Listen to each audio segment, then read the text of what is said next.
I am one of those people who tries to never forget that we all make mistakes. We all sin and we all fall short of the glory of God.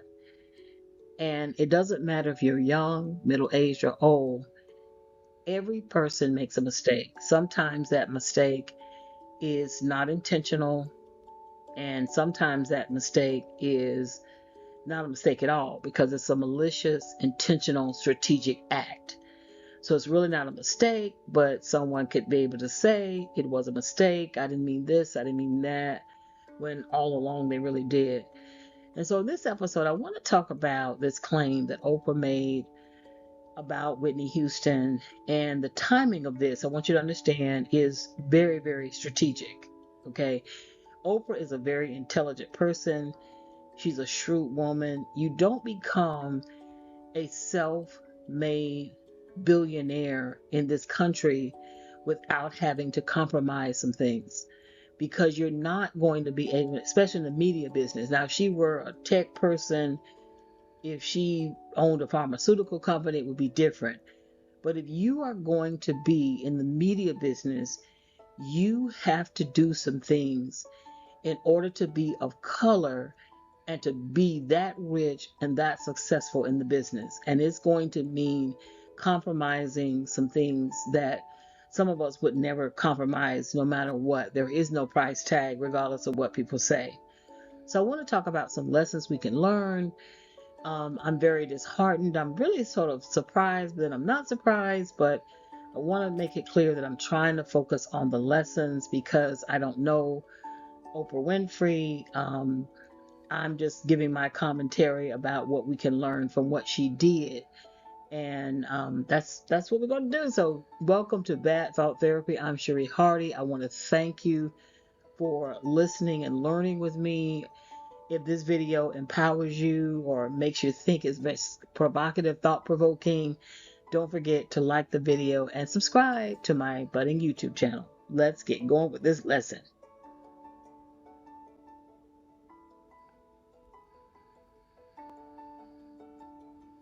A few episodes ago, I tried to talk about the entertainment business. I'm an outsider, of course, I'm not in the business, but I live with my eyes wide open and I do study history and I do take note of things. And one thing that is irrefutable is that the media has not been very favorable toward Black people for the most part. There may be a very small percentage of aspects of the media that have not been negative, but for the most part, the way that the media has structured itself in regards to how it projects Black people, it has been very negative. Negative stereotypes, um, a lot of images that do not uplift and promote the good side of our communities. And it's intentional. It's real, and you got it's hard to face, but it is very intentional to continually project certain images. And psychology 101, I mean, it's not anything deep. If you see an image of yourself over and over and over again, thousands upon thousands of times, and you see that same image or similar images, you are going to believe that that is a reality.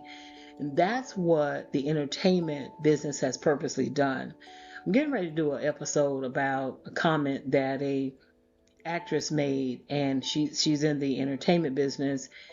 And one harmful thing, especially harmful thing, is the way the media has depicted Black women. And these images over and over and over again from the videos, from movies, those images have shaped some of the behavior of a segment of our community. It's not everything, but it has incredible power. Now, the media doesn't have to have that power, but it has it if you're not aware of the psychology that is being used on you. Oprah is a part of that business, and there's no way you can be a multi-billionaire in that business if you haven't contributed to that too. And so Oprah has done that as well. And she's very intentional and she's very strategic about what she does.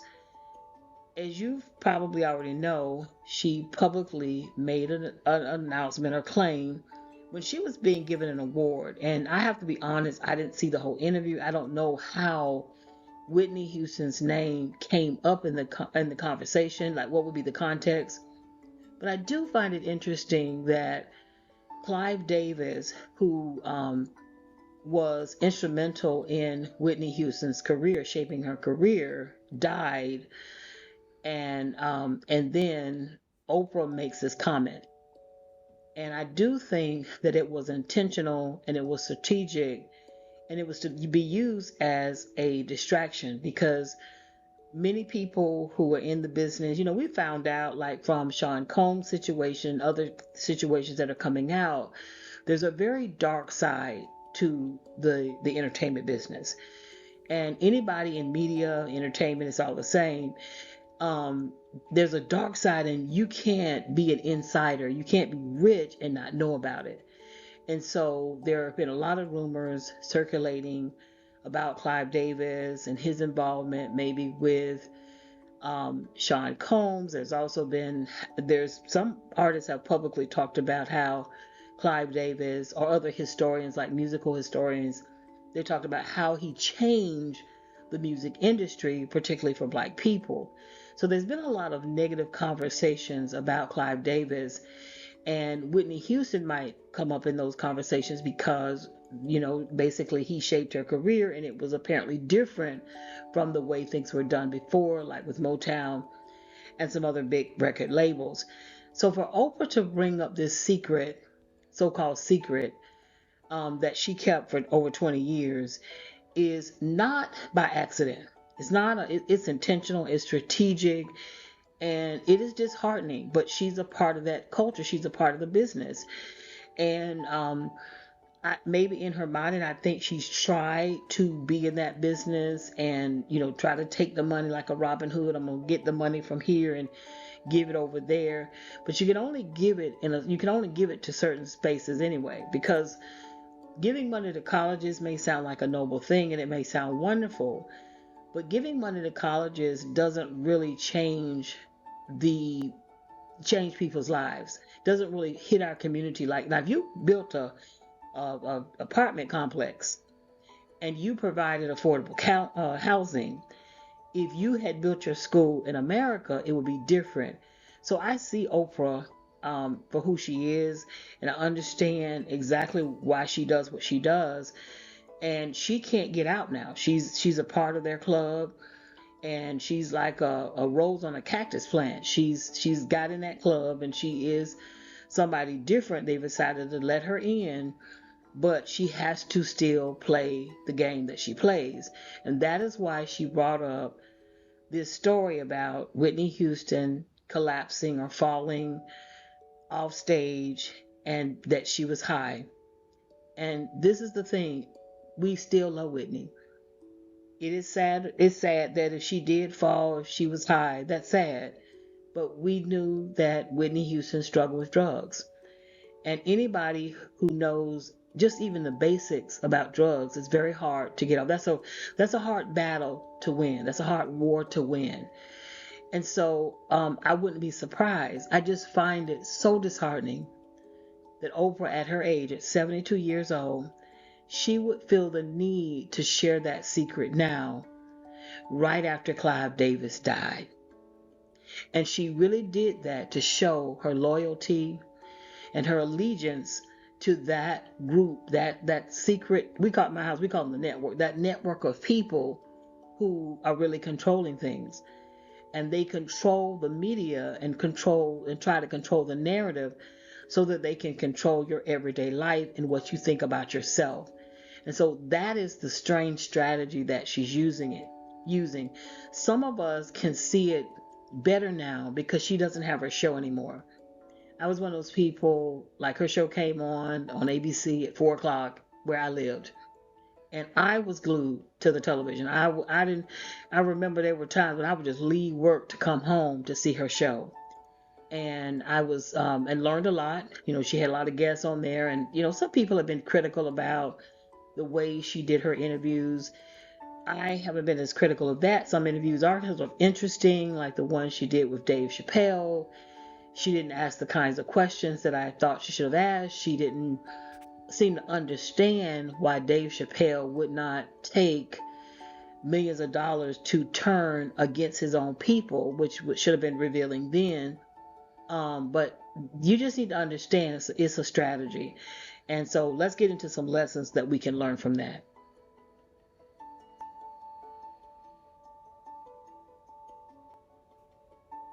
One of the things that you have to think about quite a bit today is there's really no such thing as privacy. And if you got a secret, it's so easy for it to come out. So you have to sort of live your life understanding that it's very hard to have privacy. I know people that randomly take pictures of people. You see a lot of stuff where they say it goes viral. Something was happening. Somebody got out their cameras and started, taking pictures or video recording what's happening. And sometimes they're not even helping, they're just recording to get people to watch. And so that's a life lesson where you have to make a decision on how you want to live your life. Someone just recently sent a picture of me that I took.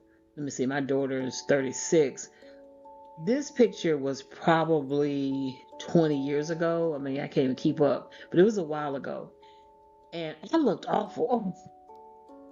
I looked bad on the picture, like, and I look different. Even my daughter said, "Mom, you look so different." And she's in the picture too. And she's about 10 years old. I don't know. But I look different. And I thought, wow, what if someone published this picture? I would not want this picture out because it's not my best. And I'm normally, I think I don't take the best pictures, but that was probably one of the worst. And I, hated that. But you got to deal with that. People are going to know today even more what you look like, what you did. There's really no such thing as a secret anymore, is what I'm trying to say. People can record you when you're talking and you don't know they're recording you, or they're videotaping you and you don't know they're videotaping you. That's a new thing now, and I'm a classroom teacher, so everything you say can be used against you because these students, they will record you. Now, they won't record you while you're doing anything good. They won't record you if you're teaching, or just in general. If you're doing something good, you don't get, it doesn't have the same effect as if you were doing something negative. So just keep that in mind. You have to think about that. I do appreciate my anonymity. I appreciate my privacy, the little bit that I do have, because I'm not seeking to be in the light. I'm not seeking to be in the spotlight.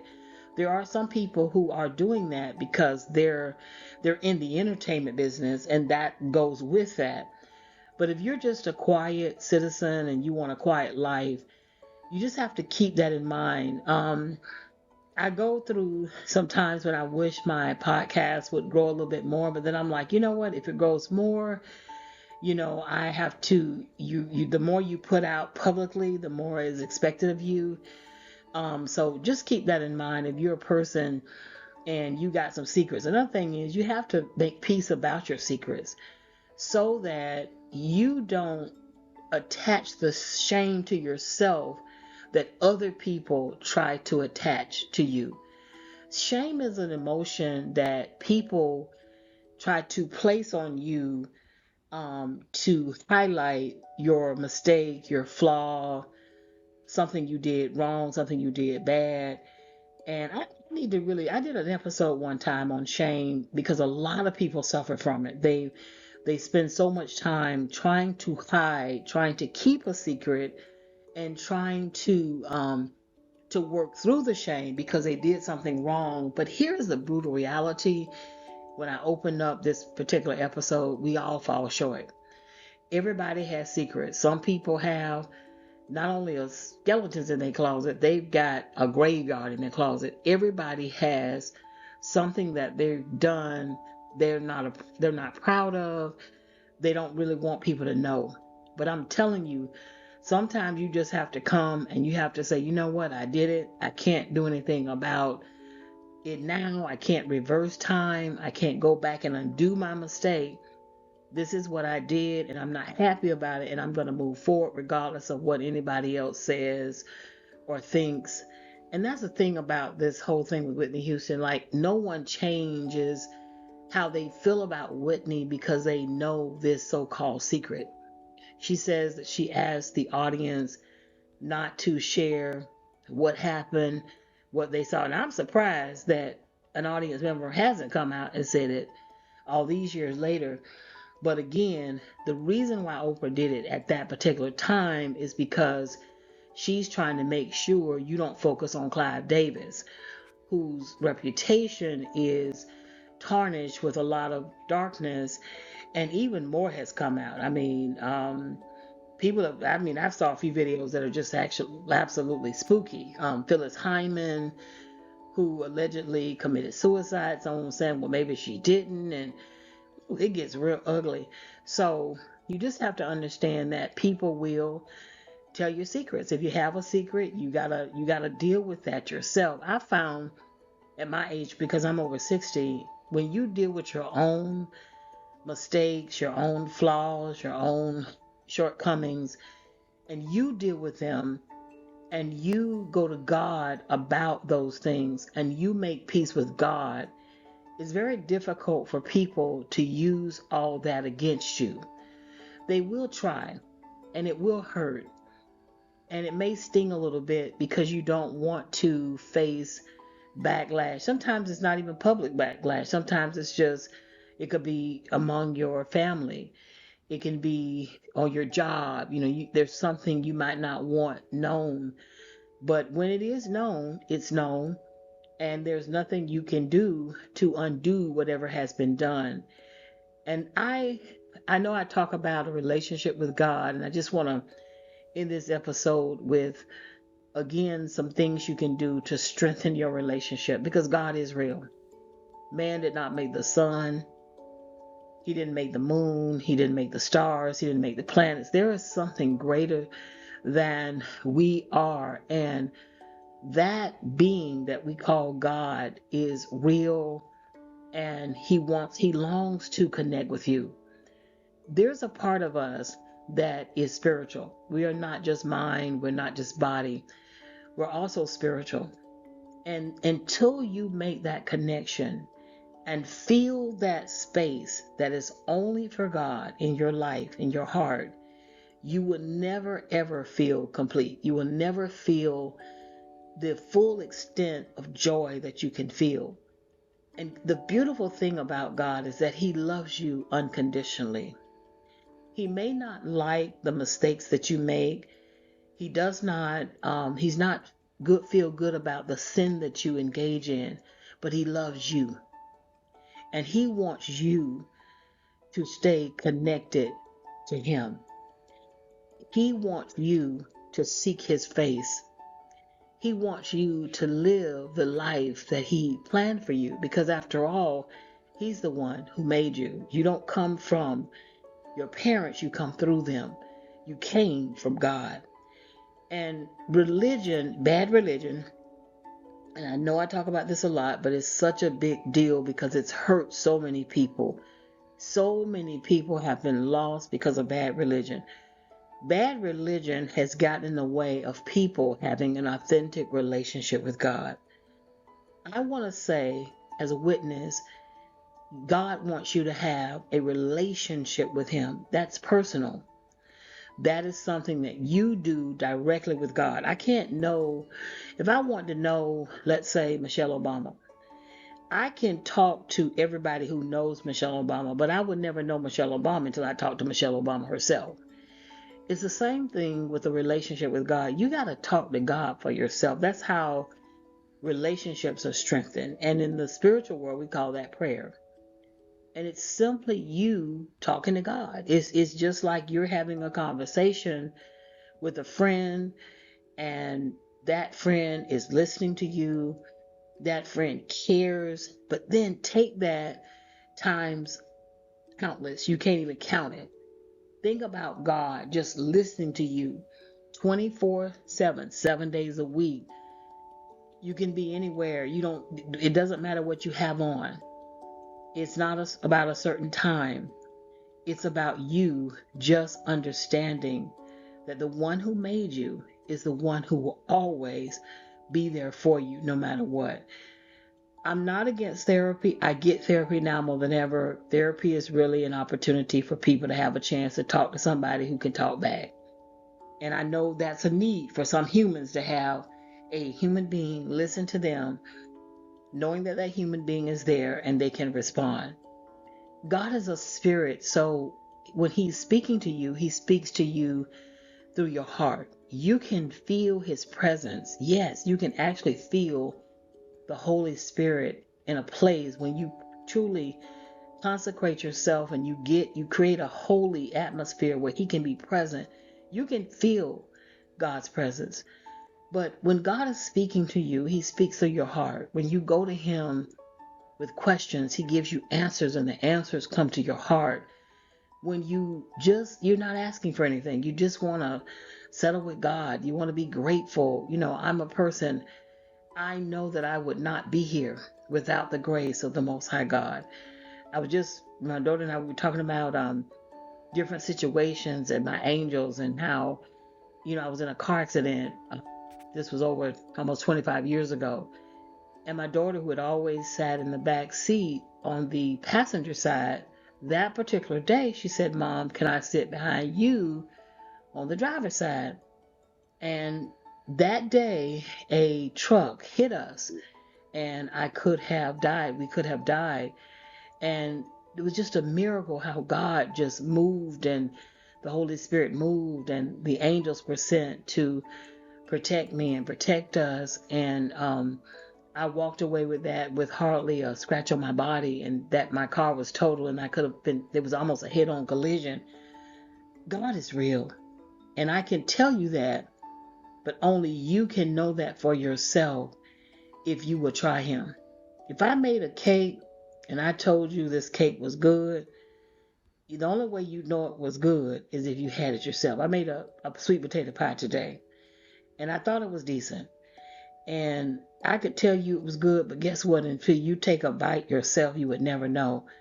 That is what I'm encouraging you to do, because secrets for some people, they are like ghosts that hunt them. Their people are ashamed of mistakes that they've made, things that they've done and said and experienced, and they carry the weight of that with them. And they also carry fear because they're so afraid of it being exposed. And I understand all this because, like every other human being, I've made mistakes myself, and I've done things I'm not proud of, or that I wouldn't want the whole world to be, shining the light on me for. And so that's why it kind of hurts, even though, Whitney Houston has passed on and her daughter has passed on. There are still some people that remember her, and yes, we know that she had struggles and she made mistakes, and we loved her anyway. And that's the thing about God. He will love you anyway. He knows everything already. He sits high and He looks low. I had a great aunt, and she used to say it all the time. He sits high and He looks low. He sees everything. He saw whatever you did. He even saw whatever was done to you. And I can't always explain to people why God doesn't intervene in some of our uncomfortable experiences and painful experiences. I can't explain that away. The thing I can say is that God doesn't change life, He changes us. And once we're born, there are certain things that we all are going to go through. And one of those things is pain and frustration and discomfort and disappointment and betrayal. Everybody goes through it in one variation or the other. But those things don't have to destroy us. Because what God does is He uses everything. He even uses our mistakes for things to help us learn and to grow. We become more compassionate and more sensitive ourselves and more thoughtful and more understanding when we ourselves have made some mistakes and gone through some things, or our loved ones have made mistakes and gone through things. And so that's what it's all about. And so I just want to say, I want to try to, find the life lesson. And then sometimes you hear these stories and they can be used to kind of talk about, just talk about. But I think that we should do more than talk. We should use it to teach and learn and grow And that's another life lesson, that your secret can be told. You have a secret, somebody can tell it. You may not want it told, and they can tell it. Again, how are you going to deal with it? Well, you're just going to simply stand, knowing that God, if you've asked for forgiveness, God has forgiven you. And there's nothing you can do to undo the past or change whatever has already happened. You stand. And that's a beautiful thing that I've learned once I've made peace about things that I've gone through or things that I've done with God. I'm good, because nobody has a heaven or hell to put you in. At the end of this life, I will have to face God, not anybody else, not my parents, not my child, not anybody. I just have to face God, because He is the one who holds my soul in the palm of His hand. And I've said this on this show so many times. We cannot take our next breath without the Most High God. We can do nothing without Him. We deceive ourselves sometimes into thinking that we're just doing all this. No, we're not. It's because the Most High God is breathing life into us. And so He knows everything. He sees everything. He's all powerful. And what you have to do is just surrender. So if somebody reveals your secret, reveals your mistake, you don't have to do anything but stand. Hold on to God's unchanging hand and never let go. And at the end of the day, I don't know what it is. There are moments in life where it feels like it's just you and God. Even if you have people around you who love you, you may have a family, you may have a good work family, but there are times when you just feel like it's just you and God. And I believe those moments were set up by God, because that is the only way we get to really know who He is versus who people are. People, they're going to come, they're going to go. God is forever. Well, not going to be long. I want this to be a short episode. I hope that those were just a few life lessons you can learn from what Oprah Winfrey did. I know that there has been some backlash. There have been people who said it didn't happen. She didn't fall and she fell. She did fall. It was because it was dark back there or something. Nevertheless, if she fell because of drugs, or if she fell because it was dark backstage and she couldn't see, it doesn't matter. It doesn't matter. Whatever mistake she made, if her soul is at peace with God, all is well. And that's the thing. We can't, and then I hope that when we think about how easy it is to fall, because sometimes it'll hit me like it's so easy to fall. It's so easy to, you see people and they're all messed up, it seems. And sometimes you can let yourself wonder, how did they get there? But it's actually easier than people think. I saw this the other day. I was driving somewhere, going somewhere.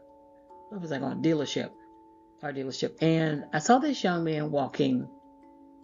He looked very gaunt. He was probably like in his maybe late 20s, maybe mid 20s. And for some reason, when I looked at him, I got a little emotional. And I kept thinking to myself how easy it is to get out here and just be homeless, how easy it is to just give up on life, because it's so hard. And I think about how our society is set up, where you basically go to work with strangers, people that don't really know you, they don't really love you, they don't really care, but you're expected to go to this place and you're expected to sort of work together. And then you do have people who they have a position of leadership. They have a position of, I guess some people would consider, power. And many of those people misuse that position and misuse that power. And if you're not strong and you're not able, and you don't have faith, you don't have anything greater than yourself to depend on, or you don't know the strategies to use when you go to work, and how you have to focus on not even your work sometimes, but you have to focus on for whom you are working. Not just with whom, but for whom. I know it. For me, I always kept a picture of my family in my classroom. especially of my daughter, because I knew for whom, because I could easily walk off my job, and I did in my later years, and I could have easily walked off, but I didn't because I knew for whom I was working. And I understood that it was a trick of the enemy. And so I thought I saw that young man and I thought, he probably seems able-bodied and probably could work, but it's so hard. It's so easy. And so we have to remember that it's so easy to fall. It's so easy to get lost. And what I was saying, I think my daughter was in the car, was how my faith is what helped me, because I could come home. I remember there were some really difficult circumstances that I faced on my job, but I had a God to go to. I had a God to pray to. I had a God to cry out to. And he answered my prayers. And this is what I learned, and I want to end with this. For real, I want to end with this. I learned that when you go to God and you cry out to God and you pray to God, God always answers your prayers. And here's how he does it. Number one, he is either going to change the circumstance or he is going to change you. I'll say that again. God is faithful to answer your prayers, especially when you sincerely and you humbly surrender to him and his power and authority, because there's nothing you can do to control other people. You cannot control how people treat you, how they think of you, how they value you or devalue. You can't control that. But God is still on the throne. And when you go to him and you cry out to him and you pray to him and you ask him to help you and guide you, he will. He will either change the circumstance or he will change you. I have experienced it. I remember when I first moved here, I was having a very difficult time because before I came here, I was working in a suburban school setting. It was middle school. I was going to high school. I'm going to an urban setting in the inner city. And I was having a cultural transitional issue. Okay, I really was. And then I didn't have a classroom. I floated. And it was so hard for me because I wanted my own little home in the school. And one day, this was like the second year or third year, they told me I was going to be floating. I thought, okay, I can endure 1 year, maybe not having a classroom. But that second or third year, I was just overwhelmed. And I remember I came home, and I think I even left work early. I was so distraught. I just went home and I just cried out to God. And I had a supernatural experience. I really did. I felt the presence of the Holy Spirit. And when I got up from that prayer, I was down there for a minute.